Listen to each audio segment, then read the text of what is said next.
votes. She got a lot less votes than Obama did in the last election. So she simply had too many of her character faults revealed to the American people, and common sense prevailed. What we're seeing today, since she didn't get into the White House, we're seeing a lot of protests around the country. Trump has already come out and said, listen, I believe there's professional protesters within these crowds stirring everything up, creating these riots. And there's also a petition going around right now trying to get the election results overturned and have Hillary go into the White House. Where do you think this is coming from? Well, I wouldn't be surprised if it's coming from George Soros, who was Clinton's biggest backer. And a lot of the dark money can be traced directly to him. Essentially, what Soros was attempting was state capture on a grand scale, full state capture of a first world country, and that would have been the first time it had ever been accomplished at that scale for a first world country government. For third world countries and places like South Africa, it's been tried and accomplished time and time again, but to have that happen in a first world country is unprecedented. And I think that what we're seeing right now is kind of the aftermath of that, where they're still trying to play the system to get their desired result. I don't think they'll be successful. I think that there'll probably be protests for another 2 or 3 weeks, and then they'll die down, and then we'll see another big round of protests right around the time of the inauguration. In fact, there's talk amongst the anarchists in that crowd that they want to try to shut down all the freeways and all the transportation nationwide on Inauguration Day. So I urge your listeners to be prepared for that. The other thing that people need to be prepared for is a lot of banking turmoil. I think that because the statist globalists have been foiled in their goals, they still want to see the U.S. continue along the globalist path. And I think the way that they see that best being accomplished is to prevent Trump from scaling back the U.S. government as he's promised to do. And I think that the way that they're going to accomplish that is by fomenting a huge economic crisis. They'll do that by means of manipulating interest rates. It's a fairly easy thing to do. Rates have actually been artificially low for a very long time. In fact, we've gotten down into negative interest rates. So just allowing interest rates to go back to their normal level would pretty well crash the system, because the false prosperity that we've been witnessing here in the United States has been based on all the trillions of dollars of federal debt that have been racked up by the Obama administration. So there is no real recovery. There's only the illusion of a recovery created by massive federal spending and massive federal entitlements. So I think that they're going to try to crash the system. They'll try to crash the U.S. dollar, crash the U.S. stock market. They'll try to throw interest rates out of whack. And if they're successful, they could very well force the U.S. government into a near default situation, because with the $19 trillion of debt on the books, and that's just immediate obligations, not our long-term obligations, which stretch well into about $70 billion, or I'm sorry, $70 trillion, they could very well, by raising interest rates, push the U.S. government into a position where they can no longer service the national debt without resorting to inflation. And I think that is their goal. By creating economic instability, they will basically, I think they're hoping to stop Trump from scaling back the size and scope of the U.S. government, prevent him from eliminating all those federal agencies like the EPA and the Department of Education, which really are unconstitutional and which Trump has promised to do away with. If they create a crisis big enough to do that, I think their goal is to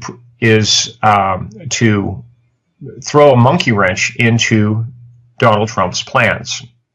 And I'm afraid they might be successful at it. So all of your listeners need to be prepared for that. And in the short term, people need to be prepared for deflation. And in the long term, they need to be prepared for simultaneous deflation and inflation. Deflation in some sectors, mass inflation in other sectors. It's going to be an unprecedented situation. It's going to be horrendous. There'll be huge job losses, huge defaults. There'll be people losing their homes in at least the deflationary stage of it. And then when we flip over into mass inflation, we'll have a situation very similar to the opening stages of my first novel series, the Patriot series.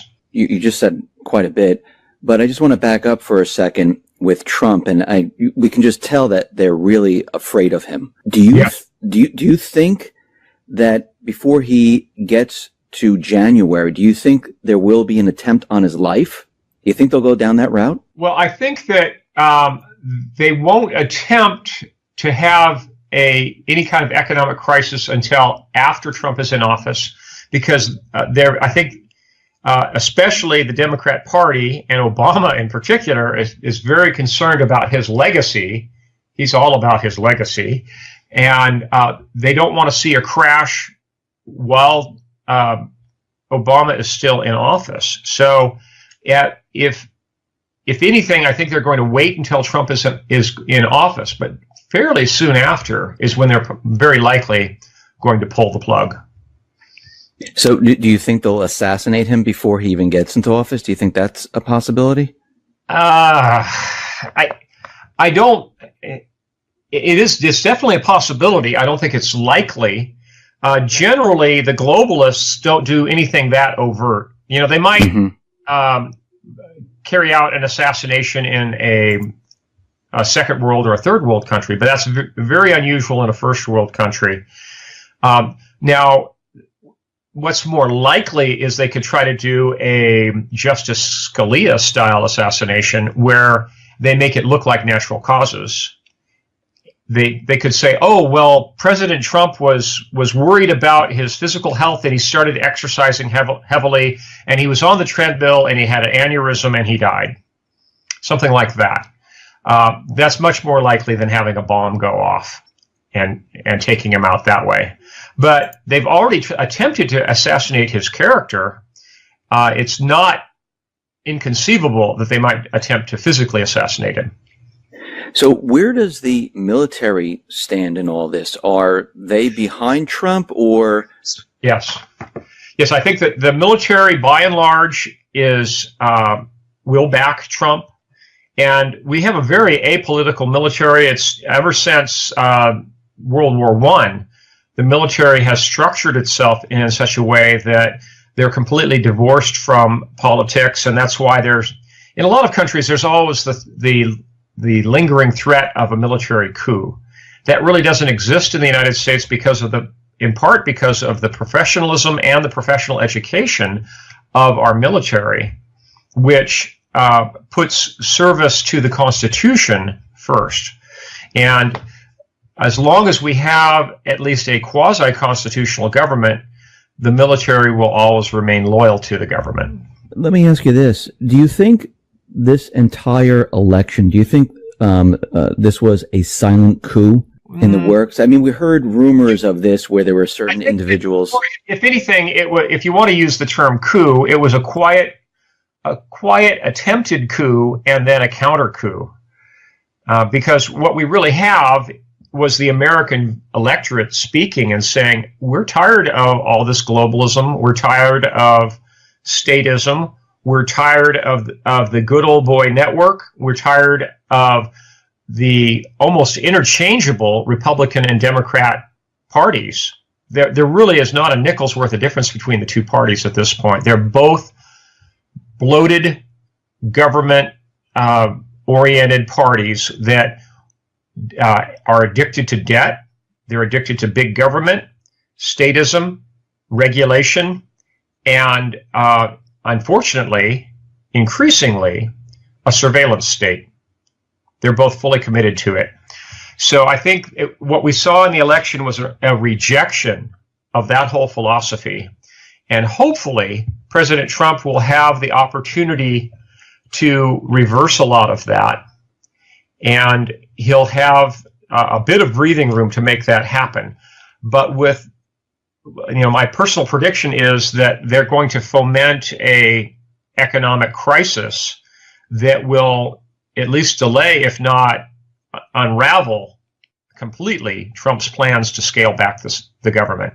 You don't think Trump will be able to stop this economic collapse that's coming right now? No, I do not, because the collapse is long overdue. We're trillions and trillions of dollars in debt, both public and private. We have a debased currency. We have no real manufacturing base left in the country. And we have a dumbed down electorate that is dependent on not just government aid, but also medication for a huge segment of the population. So if we were to see an economic crisis, if we saw a collapse in the dollar, a spike in interest rates, a collapse in the stock market, I think our society would basically come unglued. And unfortunately, it might push President Trump into the position of actually needing more government, which is everything he stands in opposition to. If you look at the globalists and the way they've played their game for the last 50 years, they always pursue strategies and tactics that result in multiple gains. And for them, the biggest gain is more government. When this collapse happens, do you think the corporate media, the deep state, do you think they're going to turn around and try to blame this on Trump? Of course, yes. They'll say, "Oh, this is like Brexit being played out again, and the stock market instability was caused by nervousness about Trump's policies, and Trump's threat to reduce the tax base is what caused the crisis and caused a loss of confidence in the U.S. dollar." They'll blame it almost entirely on him, or they may even go all the way back to Bush. They'll just skip over the 8 years of Obama. You talked about inflation and deflation. When we talk about inflation, how bad is that going to get for the people? We could see at least double-digit, if not triple-digit inflation, and if it runs its own course, like it has in Venezuela.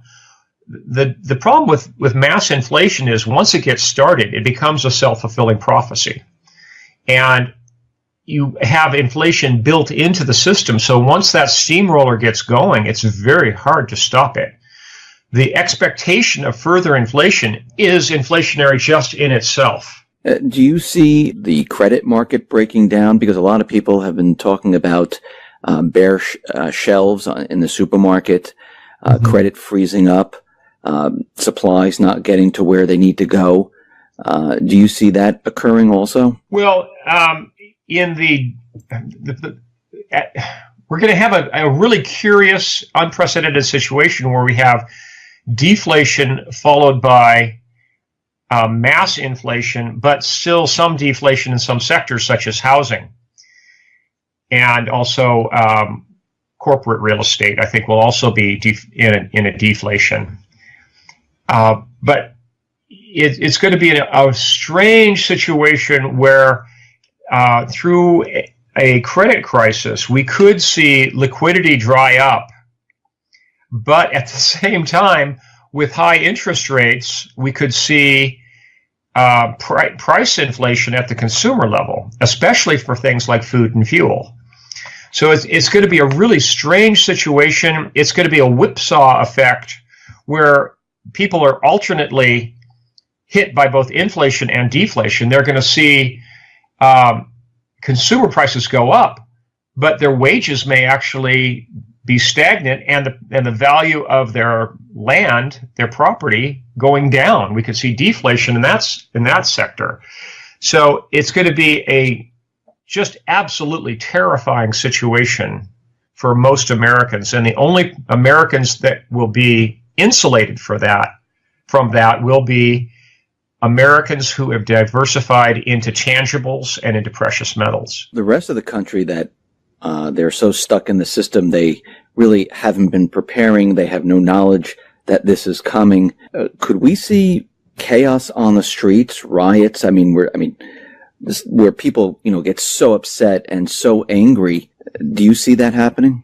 Yes. If there's any disruption in either the supply chain to the supermarket shelves or a disruption of people's income to the point where they can't afford to buy groceries, there's nothing like hunger to inspire angry mobs. It's happened before, and unfortunately, it will probably happen again. And how will the government react to this? What do you think they will do at that point?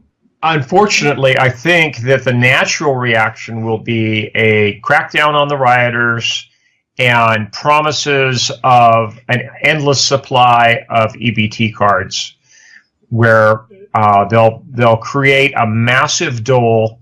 It'll be like the Depression of the 1930s, but inflationary. And instead of bread lines, you will have kind of a invisible depression where people are handed out EBT cards. So, right now, when you go through the checkout line of a grocery store, there's no longer the stigma of food stamps.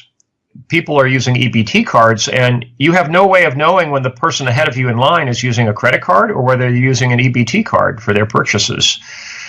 I think they'll probably push that into high gear, which unfortunately is going to result in even more government debt that will make the whole system even more unsustainable in the long term. So even if they're able to prop things up, we're going to be in a worse situation than before. So throughout all of this, what happens to the dollar? Will the dollar still exist? Many people are talking about a brand new currency. Well, yeah. What's your view on this?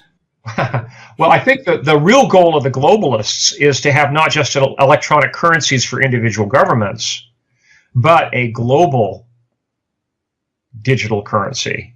And if that happens, then it'll be completely out of the control of even the Federal Reserve. The Federal Reserve will just be, just one member of a much larger body making monetary policy. Unfortunately, with a digital currency, you end up with a number of aberrations from the historical norm. One is you have total transparency of all purchases, which means the privacy of purchases disappears. There would be 100% tracking of virtually everything that everyone buys, and that will be added to the dossier that's already being built on every American. Not only will all of our relationships be revealed by social media, but every purchase we make will be tracked. The other scary thing about a digital currency is because it's not in minted coin and printed paper, it opens up the opportunity for governments to carry out mass inflation and simply drop a digit off the end of the currency once every few years as a hidden form of taxation. And I know that you, on your show, have many times run through that with your listeners, where you've informed them that inflation is a hidden form of taxation. With a digital currency, it becomes all too easy to do. Yes, I agree with that. Now, I was just thinking, if the central bank, the deep state, they crash the system, do you think at that point, when everything is in chaos and the system's coming down, do you think they will make their move to take back the government, to take back the system at that point? I mean, what is the central bank going to do when this whole system's coming down? Because they're going to step forward and most likely do something. Yeah, they'll step forward and say, "Oh, well, it's total chaos. Commerce is frozen in the United States. Nobody can get anything done. Businesses can't get loans. The consumer economy is falling apart. There's disruption in the supply of bulk fuels. Blah blah blah blah blah." They'll say, we're the saviors. We're here with this new international currency unit that doesn't have the instability of the dollar. And this new unit, which we're going to refer to as the whatever, they'll pick a trendy name for it, will be the salvation of this economic dilemma. The problem is what's going to come with it is strings attached, where in effect, whoever controls the currency controls the country. And if we grant that power to a foreign entity, national sovereignty ceases to exist. And the very essence of our national government will be subsumed by a power that goes beyond nation states. I don't know whether they'll do it under the guise of the United Nations or some other body, but whatever that body is will hold the real power in the country. And everything else will simply be window dressing. Central bankers, the deep state, in the past couple of years, and just recently before Trump was elected, they were pushing for war. I mean, to me, it was completely obvious. Most likely they were trying to get a war started with Russia, maybe China. Do you still see that we're headed towards war, or because Trump has been elected, everything is now completely changed? We're going in an opposite direction. Things have changed slightly, but there's still war drums beating, especially in Syria and still in the Ukraine, and to a lesser extent also across the straits with between China and Taiwan. I think there's still war drums beating. I don't think that war is quite as likely as it was as if Clinton had been elected, because Clinton was promising to institute a no-fly zone over northern Syria, which had a very high likelihood of bringing the U.S. into direct confrontation with Russia. I think our relations with Russia will probably be better, but again, we're talking about internationalists, statists, collectivists who are absolutely ruthless, and they don't care if it takes crashing the economy or bringing the United States into either a regional war or a third world war for the sake of them consolidating power. They're willing to do that. So we need to be prepared for that. It's, if anything, your listeners need to redouble their efforts to stock up their families. It's time to stock up, team up, and train up, because the risks now are manifold. They're greater than they ever have been. So you don't think the deep state, you don't think they're just going to retreat and say, okay, we lost this, let's cover our tracks, let's leave the country, we're done here? You don't think that's going to happen? I think at this point, if you look at how overt they've become in recent years with their globalist talk, I think they're going to go all in. I think they're going to be willing to crash the system and force the hand of all of the individual nation states, and they'll try to institute a global currency and global governance in the next 10 years. And again, they have no compunctions about massive loss of life, whether that's caused by a global depression or by a world war. How long do you think this collapse type of scenario is going to last? Well, it all depends on how it's triggered and what the end game is, and whether or not the American people put up with it. If there is an economic collapse followed by the institution of a global electronic currency unit, it could be fairly short-lived, perhaps less than a year. If we see a repeat of the depression of the 1930s with a deflationary depression, but in this case it'll be followed by a continuance in an inflationary depression, we could see that carry on for 10 or 20 years. It could be horrendous. We could see massive loss of life and far more than mere inconvenience for the American people. You know, most people don't remember it now, but there was actually considerable loss of life from starvation in the United States in the 1930s. It wasn't anything on the scale of what happened in, you know, the Ukraine and all through Eastern Europe, at the same time period, but it was still substantial. With this depression, especially given the urbanization of our society in recent years, where we have incredibly long chains of supply and literally 1% of the population feeding the other 99%, we could see massive starvation and loss of life. So what do people have to do to prepare for this? What is the most important thing they should do at this juncture? Well, as a Christian, I'd say the very first important thing and most important thing is to get right with God. Following that, I think people need to prayerfully consider how they should stock up to provide for their families. They need to buy bulk foods that have long storage lives. I don't recommend necessarily buying premium food supplies, especially for someone who's on a budget. You can get by with simply stocking up on wheat, rice, beans, honey, salt in quantity. Those store for many, many years, with the exception of beans, which only have about an 8 to 10 year storage life because they get too dry to be able to cook well. All those items will store for 30 or 40 years.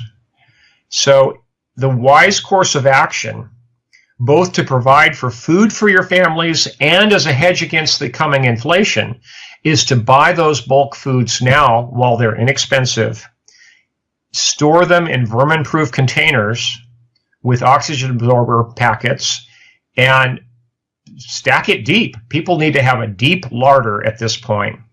They also need to arm themselves. They need to team up with their neighbors. They need to get communications equipment so they can coordinate security with their neighbors. And they need to get training in things like first aid and small unit tactics and firearms training. There's a lot that needs to be done. Most of your listeners have already heard this before. I suspect that some of them have been dawdling. The time for dawdling is over. I understand the food, the weapon. I just want to make this clear to everyone. What is the reason to have a weapon? Why are you saying have a weapon, get training? What's the purpose? For two reasons. One is I think we're going to be seeing a depression on the scale of the 1930s repeated. But because we have a much more urbanized society, I think there's going to be a much higher crime rate that comes out of that. Property crime is just going to be astronomical. And the people need to be prepared to defend their homes and not be dependent upon police departments and sheriff's departments. They're simply not going to be able to respond to the level of crime that's going to exist. It's going to be so widespread and of such a proportion that the police simply won't be able to keep up with the property crime. There'll be home invasions on a grand scale. So you really need to have a battle rifle or a riot shotgun to be able to defend your home. And you need the training to go along with it. I've often been quoted as saying that owning a gun doesn't make you a qualified shooter any more than owning a surfboard makes you a surfer. When do you think this will take place? When do you think they will crash the system? What time frame? I'm not looking for a specific date and time, but when do you think this will happen? Typically, if you look at the historic record, most crashes take place in like October, November, if you look at history. But since we're in unprecedented political times, it might be as early as January or February of next year. But my gut feeling is that the crash will occur sometime between February and November of 2017. That gives people a little bit of time to get prepared. You need to hedge. You need to hedge into small silver that you physically hold at home, perhaps a bit into Swiss francs, because I think that one of the immediate effects, just like the Brexit vote, one of the immediate effects of the Trump election is going to be a decline in the US dollar on the Forex. And one of the few currencies that will do well in that situation is the Swiss franc. And I would recommend not only for your listeners who have PayPal accounts to immediately, if they carry a positive PayPal balance, they should convert about 80% of that into Swiss francs. You can do that with just a few keystrokes by logging on to paypal.com, click on currencies, and switch the majority of your positive balance into Swiss francs. That's something they can do just minutes after listening to this conversation. And then for anyone who travels, whenever they return from any vacation trip or business trip, they should visit the international terminal of their airport and go to the foreign currency desk and trade no more than $9,000 at a time out of US dollars or the foreign currency you were traveling with, and buy Swiss francs, physical francs. One other alternative is to buy Swiss francs in the form of Swiss franc denominated traveler's checks, and you can do that through any local bank with enough lead time. Why 9,000? Why not more than 9,000? Well, because of currency transaction reports, CTRs, that are required by the federal government, by any banking institution, and also by currency traders, that if people either withdraw or deposit physical currency in excess of $10,000, whether it's a single transaction or whether it's multiple transactions that are structured to be more than $10,000, that is a reportable event, and that's going to leave a paper trail. I would recommend that people keep the transaction level at or below around $9,000 to avoid